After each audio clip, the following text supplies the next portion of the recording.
এটা কি কি গেল দাদা? এটা কি তৈরি হচ্ছে? Mix rice. Mix rice.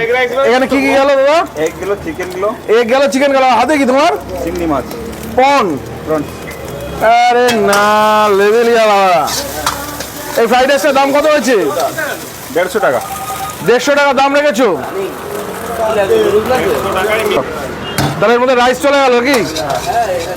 এবার এটা মিক্সিং হবে? হ্যাঁ। এটা মিক্সড ফ্রাইড রাইস হচ্ছে, তাই তো? সুন্দর দেখাই যাচ্ছে কি কি তৈরি দেওয়া হয়েছে।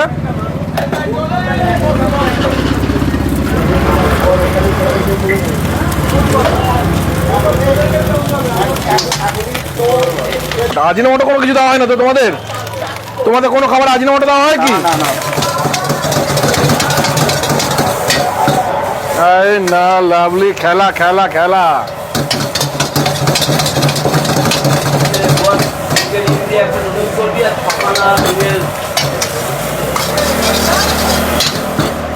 সুন্দর।